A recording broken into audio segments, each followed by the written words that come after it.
All right. All right. All right, folks, we're back again for another live. This one's really interesting. Well, not that all, well, all of them are interesting, but this one's really special because we're talking about Yeah. Halloween. Um, so with Halloween coming up, I wanted to do this topic. I was really excited about it because this is one where I'm not sure people really think about their dogs. They think about their children. But if you have a dog that's kind of fearful or have anxiety, Halloween's one where you want to keep your dog in mind. Yeah. So what I want to go through is kind of prepare for your dog for Halloween before Halloween starts, and some techniques you can use while you're out for Halloween, whether you stay indoors or you're going to be outside. So that's what I'm going to talk to you today about. Are you guys going out for Halloween? Not usually, but then we'll see what Mhm. happens. Our daughter's only 9 months, so Oh, yeah, yeah, yeah, she yeah. and Mhm. she and her dog might get just as scared the same way. So we Oh, might skip it you're this right. time. So, Yep, you're right. but So, I yep, so know. even if you stay indoors, Yeah, yep, but I mean, we're gonna have to walk our dog at some point in the evening, and there's gonna be kids running exactly. around, and it's gonna be Yep, like a weird. It's always a very weird night to walk your dog, like especially because it gets darker earlier by yep, and we'll Halloween. talk about that. Yep, Yes, and yes, yep, and so kind of to prepare for that, whether you're staying in home or going out, costumes are going to be a really big one for folks. yeah, And having your dog out and about, so you want to prepare your dog in advance. So even before, even if you're not dressing up your dog, even if it's going to be for the kids, you want to take out those costumes and just lay them around and kind of let the dog see them before your kid puts them on or before you put on the costume, just so that when you are putting them on, whether they're scary or not doesn't matter. It's just you in another form, so they're going to look at you like, so why not ease them into that. So just laying out the costumes ahead of time, letting your dog kind of observe it, not chewing and nibbling or trying to rip it apart, but just looking at it. That'll help tremendously when it comes down to Halloween. um, Also, taking it a step further, when it's time to put on your kid's costume or your costume, yeah. you don't just want to put it on and pop out and be like, surprise, look at me. I know a lot of people think it's fun, like to chase the dog or, look at me, I'm dressed up, but that can actually be scary to the dog or Yeah.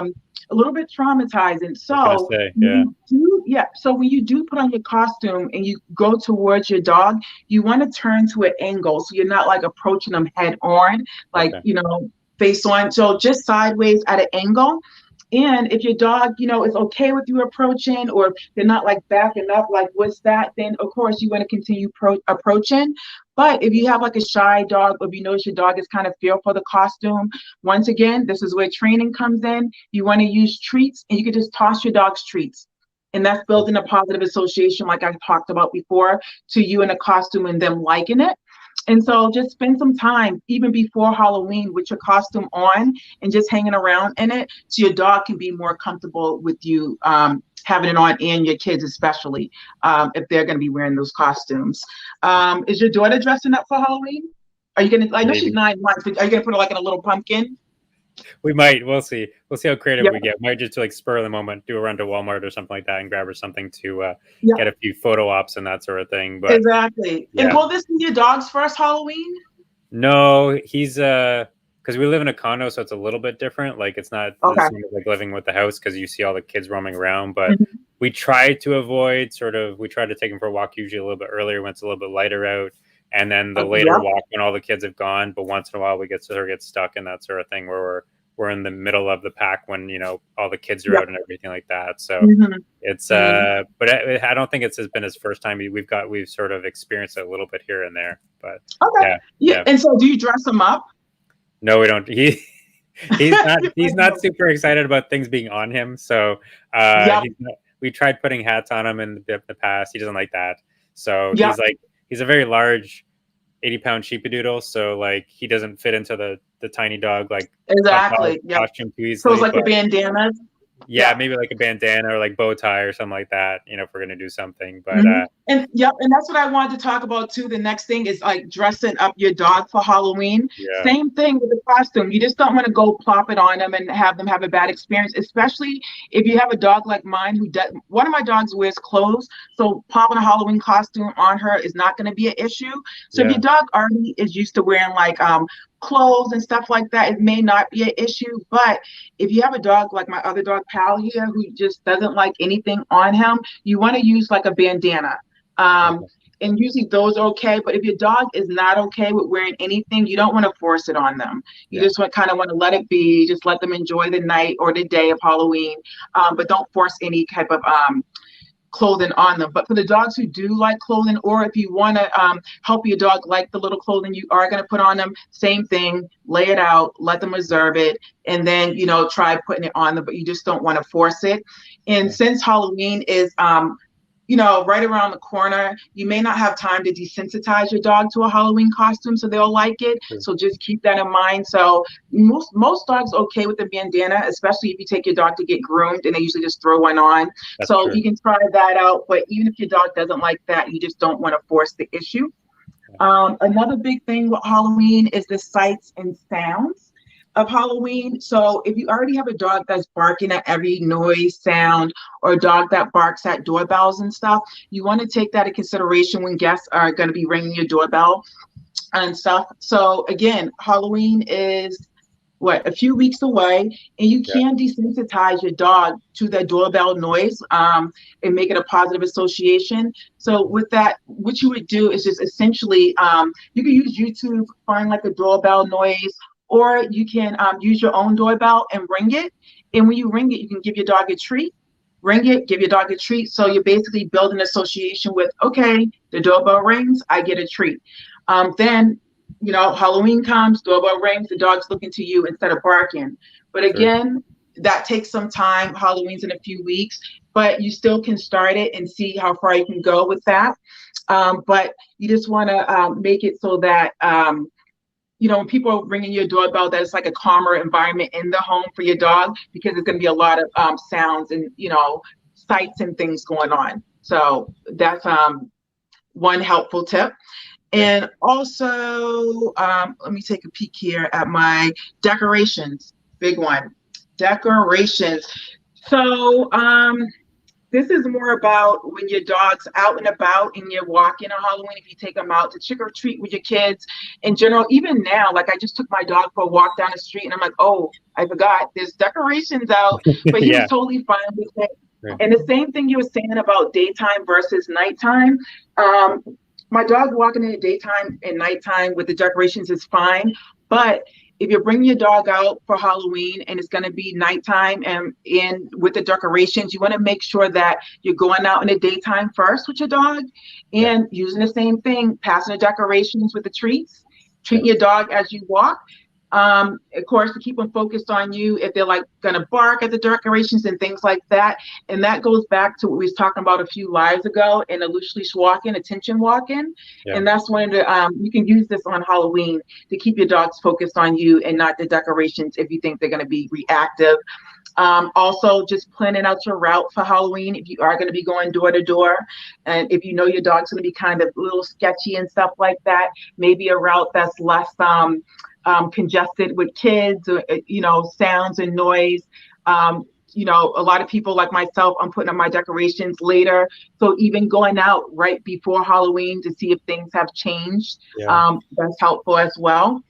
I have a question. Does your dog react differently to the blow up decorations, the one that sort of wave when they're blown up and that sort of thing? We don't have those in the neighborhood, so I don't think he saw them, but knowing my dog, he would just kind of go like that and carry on past it. He wouldn't bark.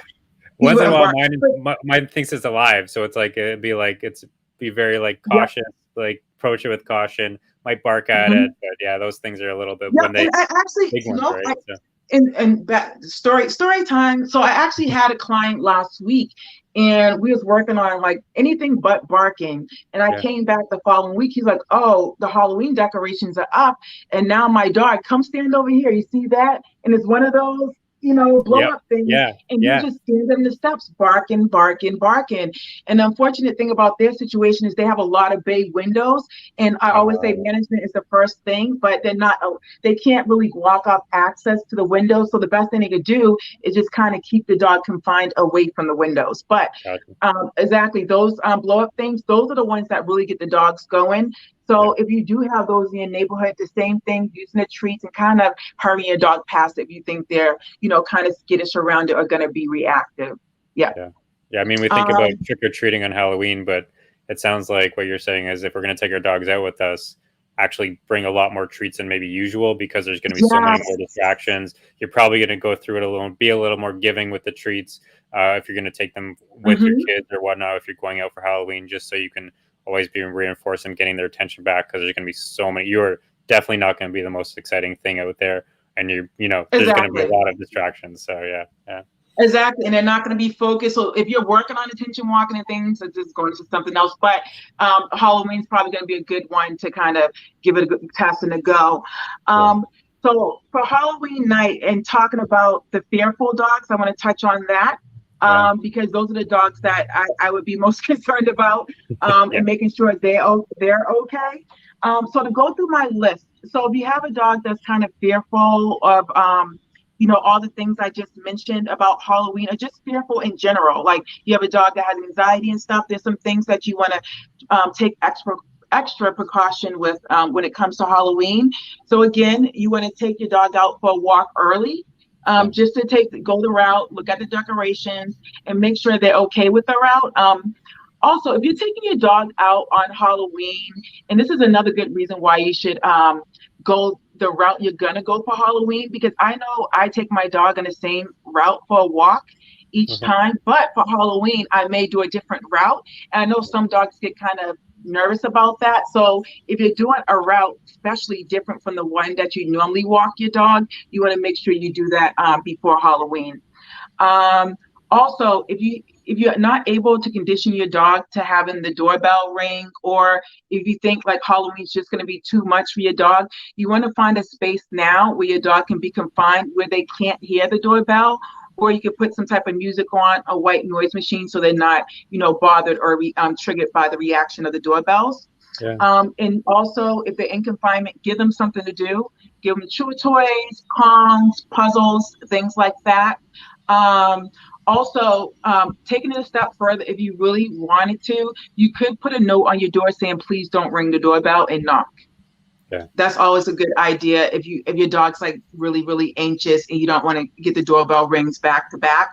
Also, with your dog in the room, if it's not like a normal time and your dog knows like, wait, I don't sit in my room at 5 o'clock for an hour, just make sure you're checking on your dog so you're not stressing them out. Like, why am I here for an hour and I'm usually not sitting there? Because you just never know what they might get into, and they can hear it 10 times better than us. So who knows if they really are hearing the doorbell, but we just think they aren't. So just basically checking up on your dog and things like that. And the final tip, and this is even for all dogs, there no Halloween candy. If you want to give them something, go to the pet store and buy them, Halloween doggy candy treats for dogs and things like that to make it special if you want to make it special for them. But just no,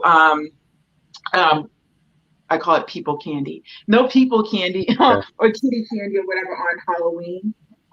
But hopefully these tips will help folks when it comes to Halloween. Just to wrap it up, use the doorbell if you want to desensitize your dog, but it may not be done in time. So put your dog in confinement. Be cautious, situational awareness of sights and sounds before Halloween and during Halloween.